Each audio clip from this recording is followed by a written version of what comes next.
The Avengers radio series, a cultural phenomenon in South Africa back in the 1970s, South Africa was a country with no national television service.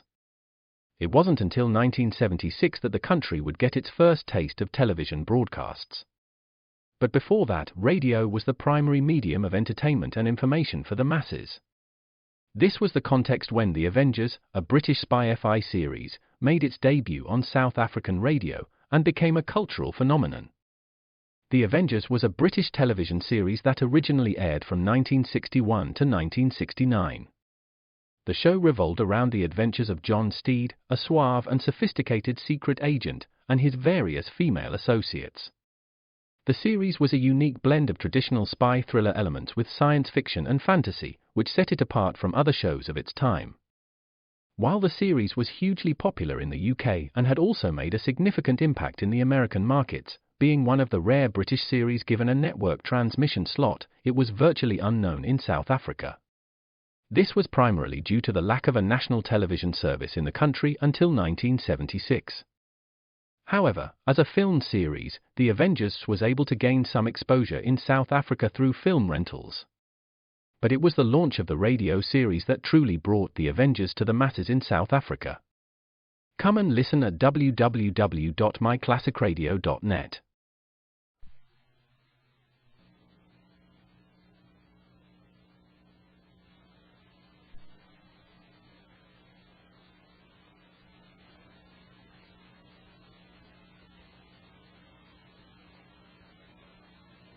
Hello, my friends, the Heinz Honey and Almond Cream program. Vote for Gracie! Vote for Gracie! Vote for Gracie! Vote for Gracie! Vote for Gracie! Starring George Burns and Gracie Allen with Frank Parker, Ray Noble and his orchestra, and Truman Bradley speaking. 100 million strong, and Michael can't go wrong. Vote for Gracie! He's voting all day long. Presenting our presidential candidate who just flew back from Washington, where she was the honored guest at the Women's National Press Club's annual dinner, Heinz Honey Gracie Allen.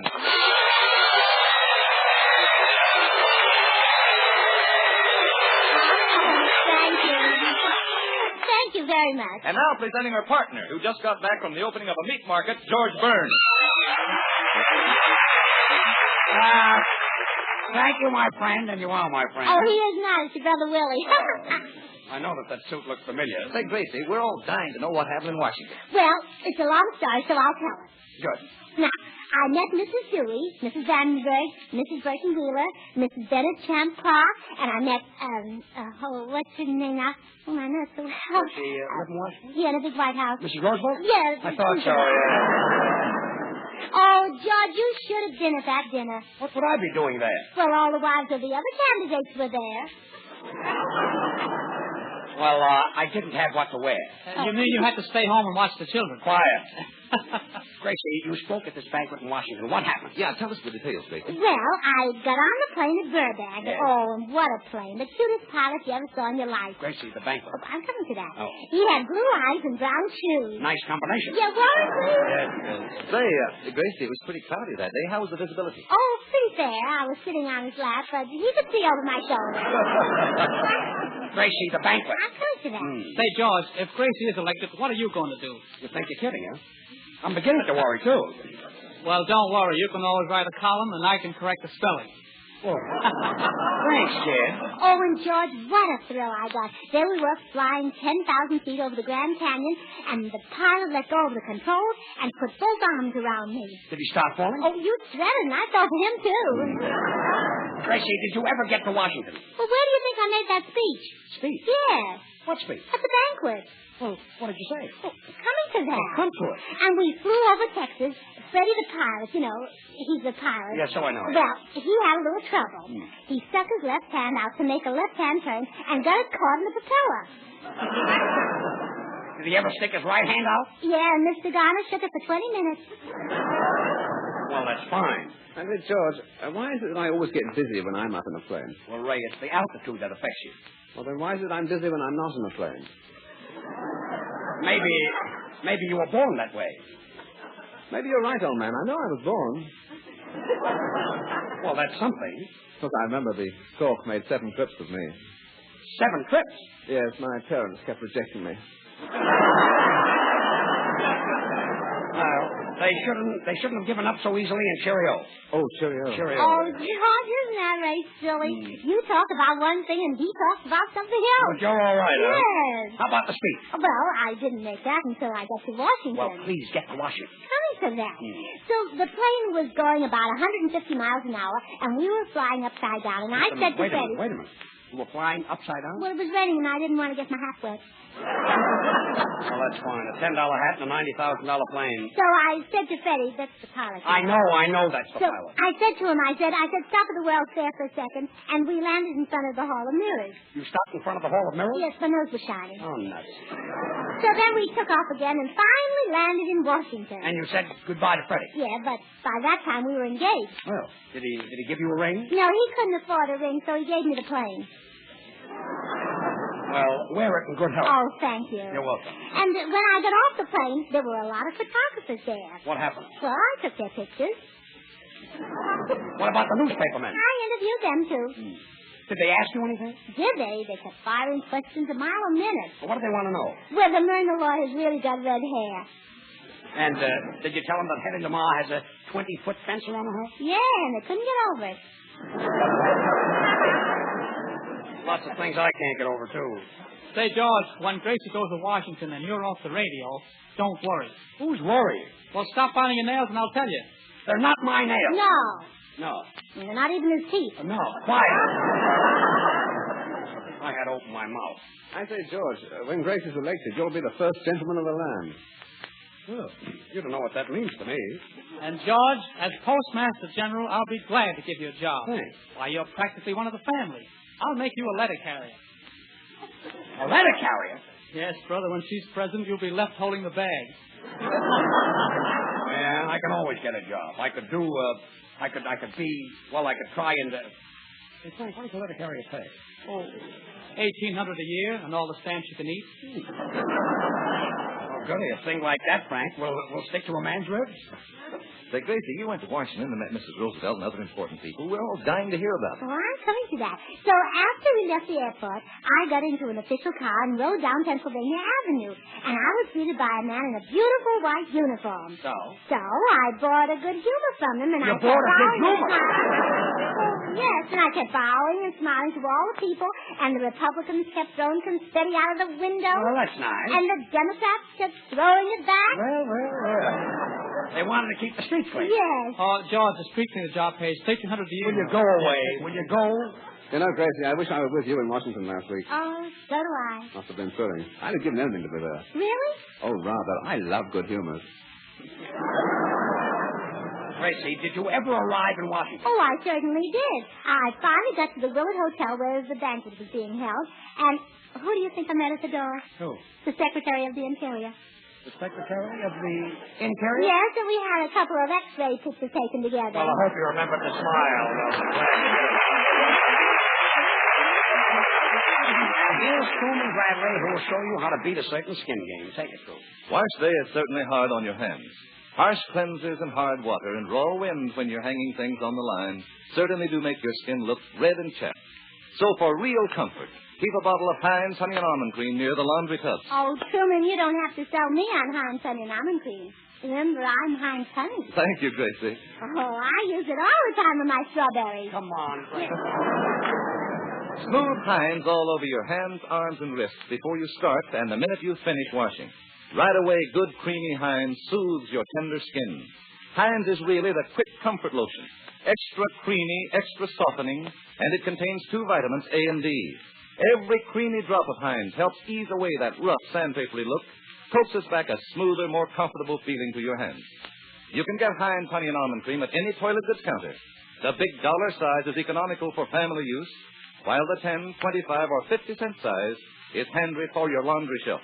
Remember Heinz, H-I-N-D-S, and use it faithfully for softer, prettier hands. Now, Frank Parker. Thanks, Drew. Tonight I'm singing a song written by Harry Warren, a young chap who's made it a habit to write hits. Beautiful ballad entitled Summer Night.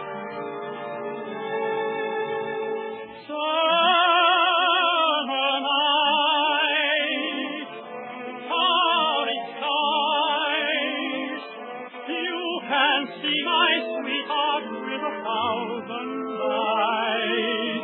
Why have I only two? To behold 1,000 charms I idolize.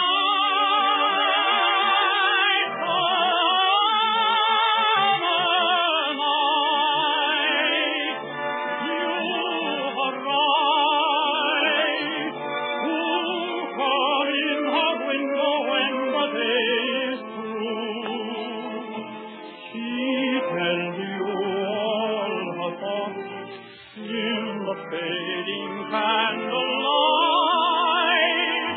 Summer night, oh how I envy you.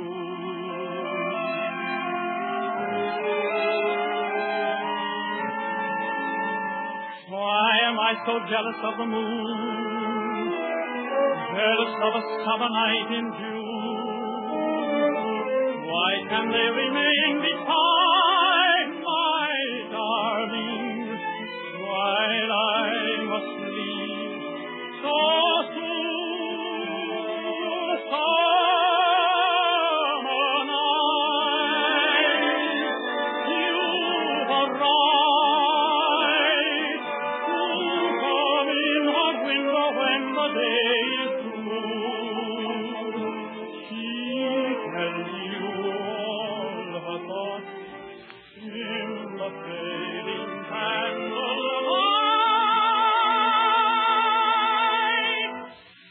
Summer night, oh how I envy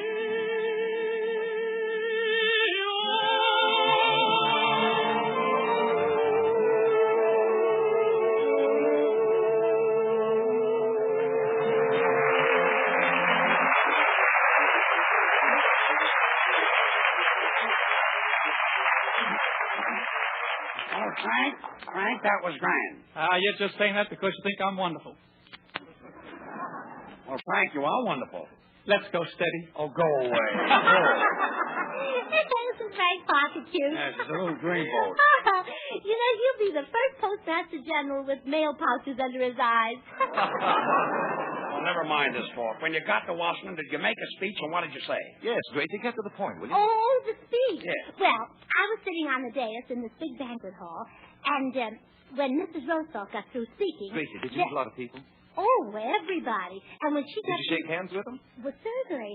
And when she Could got... you tell which ones used Heinz honey and almond cream? Oh, sure, all of them had lovely hands. Truman, I finally got Gracie where she's telling about her speech, and you're interrupting her. Well, what are you getting excited about, George? How long can it take? I'm not talking about the dollar size. I'm only talking about the 10-cent bottle. Oh, well, that's different. Gracie, what happened after Mrs. Eleanor Roosevelt's speech? Well, they kept applauding and applauding and applauding, and there was nothing I could do but get up and talk. What? They were applauding for her, so you got up and spoke? Oh, sure, it was one of the biggest moments of my life. Well, if I hadn't been there myself, I wouldn't have believed it.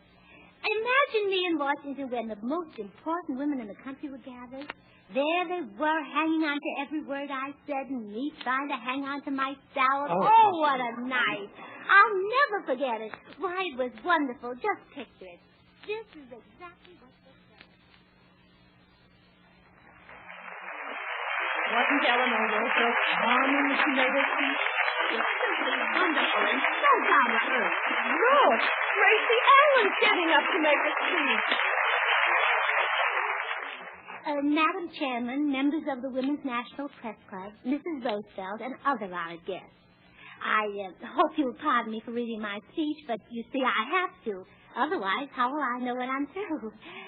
Anyway, well, I'll just call you girls because I hardly know you well enough to call you ladies. So, girls, please don't expect me to tell you why I'll be the best president we ever had. There are too many obvious reasons why, and anyway, I'm too modest. It wouldn't be good to talk about politics either. I'm afraid you women couldn't agree with my opinions any more than you can with your own. And I certainly can't talk about the other candidates with so many of their wives here. And there's no sense about talking about clothes because none of us can buy any till the campaign expenses are paid for. And as far as I'm concerned, I can't even charge them till I find out whether I'm going to be elected or working for a living. So I guess I'll just have to wind up talking about men and why they should be repealed.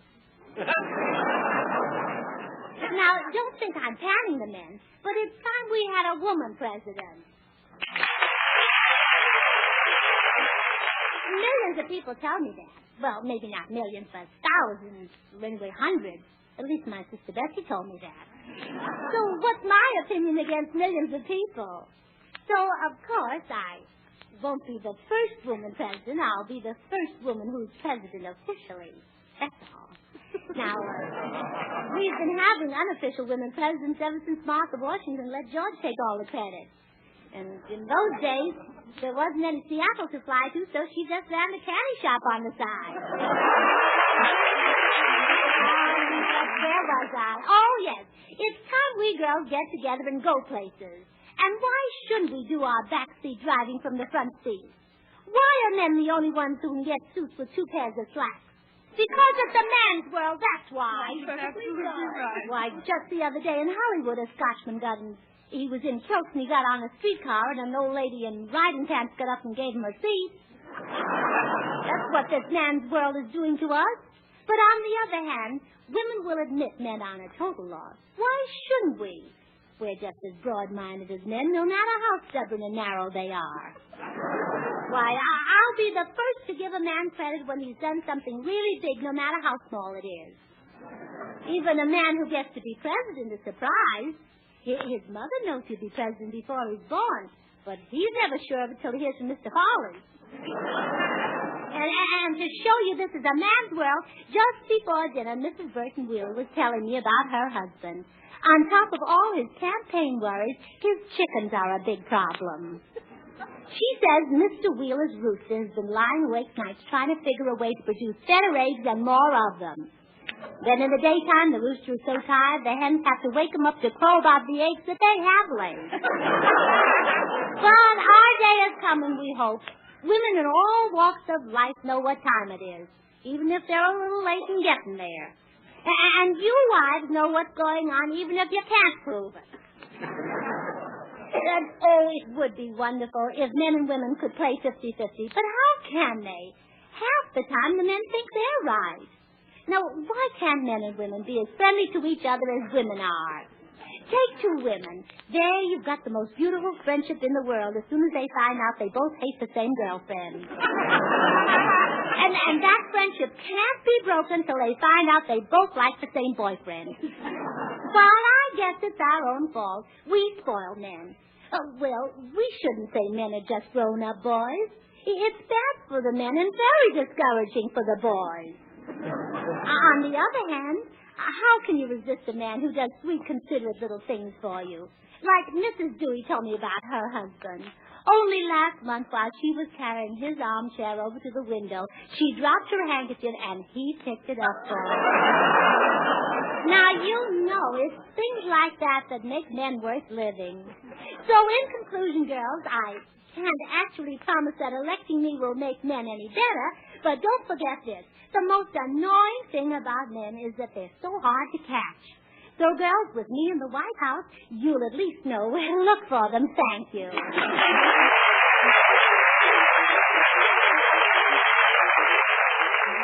So, you see, George, that's what happened. Say, that was a good speech. How did they like it? How did they like it? Well, I've never seen waitresses more excited. Waitresses? What about those important women? Oh, they'd gone home. You mean you made the speech after they left? Well, you know me, George. I'm strictly an after-dinner speaker. Well, that's all I know.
Gracie, you want it out here on the telephone. Omaha's calling. You better hurry. It's a long distance. Oh, no, it isn't. The phone is right out here in the hall. I'll be right back. Did I hear correctly? Was that a call from Omaha? Well, it might have been, George, but we thought we were playing Wouldst Could I But Kiss Thy Hand, Oh Babe. And I thought it was Dipsy Doodle without the dips. Oh, by the way, George, I may not be at rehearsal next Tuesday. You see, I'm taking swimming lessons. Swimming lessons? Yes. And the old boy, it'd be quite embarrassing for the Secretary of the Navy to be drowning all the time. Well, don't worry about that, Ray. The fish will always throw you back. Yes, and Ray, while you're down there, don't forget to call up Blue Point, 9908. Who's that? Minnie the Mermaid. And if a man answers, it's Johnny Weissmuller. You know, when Gracie's president goes out fishing, I'm going to supply her with a submarine. What's that, to keep the sun out of her eyes? No, that's so she can see whether the bait is still on the hook. I wonder who could be calling Gracie in Omaha. Me too, George. I'd give the 25-cent bottle to know. Well, I say, George, can a person get vaccinated against seasickness? Yeah, but only on his father's side. Why, Ray, don't you know that seasickness is nothing to worry about? Well, you know what hiccups are. Yes, right. Well, it's the same thing with bumps. Look, let's drop the whole thing and not even talk about the Navy. You mean goodbye, Mr. Ships? Yeah, goodbye. Secretary of the Navy taking swimming. Oh. Gracie, who phoned you from Omaha? Oh, I was talking to Dan, and I said to him... Dan? Yes, and I said to him... Who's Dan? Dan Butler, mayor of Omaha. And I said to him... The mayor of Omaha? Well, sure, every city has a mayor, you know. Oh, thanks. And they want me to hold my surprise party convention there in May. You mean to say the people from Omaha actually want you to hold a convention there? That's what Dan Butler said. Have the people going out of their minds? Yes, but they'll be back in time for my convention. And St. Clair Lewis says it can't happen here. Oh, it's going to be more fun. Union Pacific is going to have a special train for me. The mayor is having a special key to the city made for me. The businessmen are going to have torchlight parades for me. And the people will have street dances for me. Oh, there'll be about 300,000 visitors there to cheer for me. And my sister Bessie's going to be there. Bessie? Oh, she's going to vote for me. Well, then you can't lose. Hello, Pris. Oh, hello, Bubbles. What's new since I've been gone? Oh, nothing much. But when I was crossing Vine Street the other day, I was hit by a truck. Hurt? Yes, but they'll be able to get it fixed. Well, that's a load off my mind. Come in. Pardon me, is Miss Allen in? I'm Miss Allen. Oh, Miss Allen, I met you in Washington last week. Oh, I remember you. Congressman Boone. No. Oh, Senator Hatch? No. Oh, Well, I give up. Who are you? The good humor man. You forgot your chain. Oh, isn't he honest? And she's running for president. Say, Gracie, he's got pretty eyes. Say, if you think his eyes are pretty, you should taste his orange sherbet. Well, tell me about the banquet, Gracie. What were the candidates' wives wearing? Well, I couldn't tell. They all had big signs in front of their dresses. Signs? Yes, saying, vote for my husband. And, Gracie, what did you wear? Well, it was very formal, so I wore that evening gown with the champagne stains.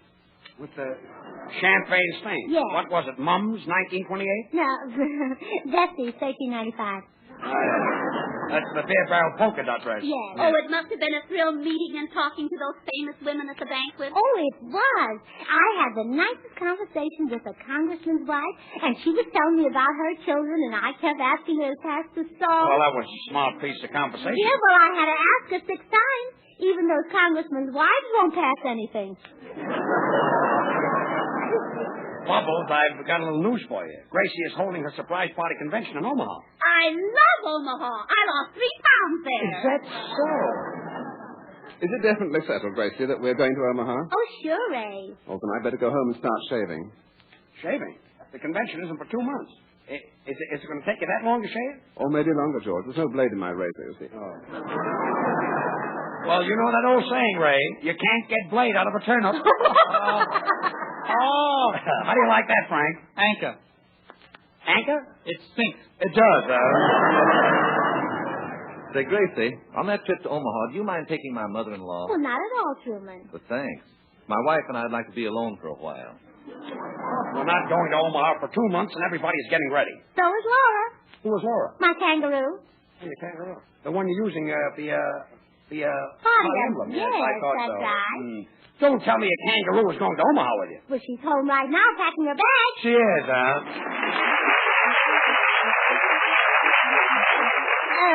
George wants me to do my campaign song again on account of he sings the chorus in it. Vote for Gracie. Vote for Gracie. She's the best little skipper in the land. Vote for Gracie.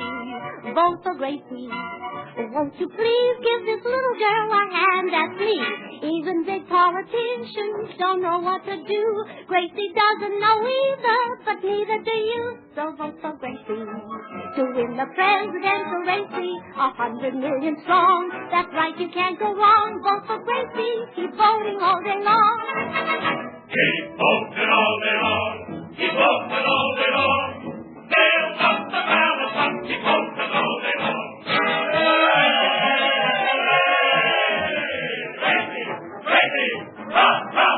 My friend, are you for Gracie? Well, thanks. Would you like to hear Frank Parker sing my song? Ho, ho, ho, Gracie. Oh, Figaro.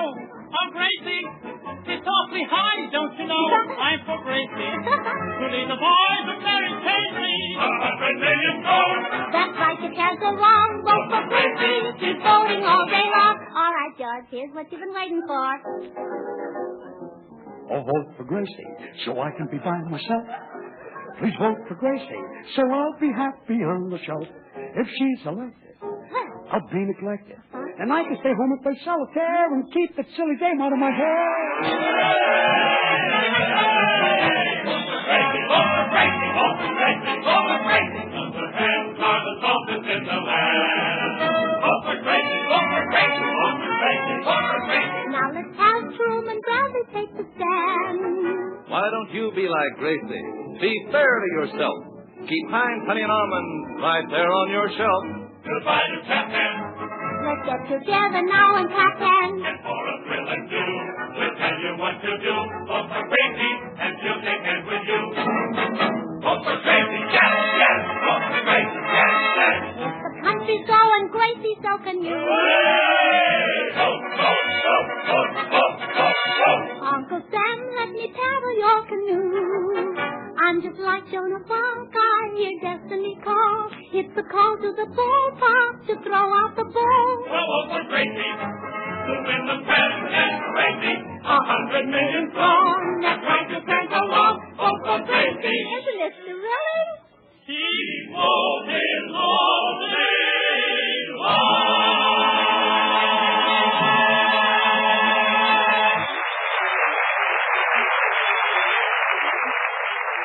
you like a copy of Gracie's campaign song, Vote for Gracie? Yes, I mean the actual sheet music, complete with lyrics and verses. Well, here's how you can get a copy of this song. Just write your name and address on the back of a Heinz Honey and Almond Cream carton. That 25, 50-cent, or dollar-size carton, or 2 10-cent size cartons, and mail it to Gracie Allen, Hollywood, California. That's all. Then in a few days, you'll receive your copy of Gracie's campaign song, Vote for Gracie. Oh, I almost forgot. This sheet music has a swell picture of Gracie on the cover, too, which shows how sweet and lovable Gracie really is in person. You can get Heinz Honey and Almond Cream at any toilet goods counter. You'll find every creamy drop of this quick comfort lotion helps ease away that rough, sandpapery look, coaxes back a smoother, more comfortable feeling to your hands. So get a bottle of Heinz tonight and use it faithfully for softer, prettier hands. And remember, write your name and address on the back of the carton and send it to Gracie Allen, Hollywood, and you'll get your own copy of Gracie's great campaign song, Vote for Gracie. Thanks, Truman. Well, Gracie, say goodnight. Well, good night. And when I'm in the White House, you're all invited to come and have tea with me. But don't forget to bring your own lemon as I'm cutting down on the budget, you know. Good night. Have you tried the new hand cream in jars made by the makers of the famous Heinz Honey and Almond Cream? Just like the creamy Heinz, which you know so well, the new Heinz Hand Cream is a quick softener for rough hands. It's fragrant, too, and not a bit sticky. Makes hands lovely. Vote for Gracie. Vote for Gracie. She's the best little skipper in the land. Next Wednesday at this same time over these same stations, George and Gracie and all the rest of us will be back again, don't forget. And don't forget, for honeymoon hands, it's Heinz Honey and Almond Cream. This is the Columbia Broadcasting System.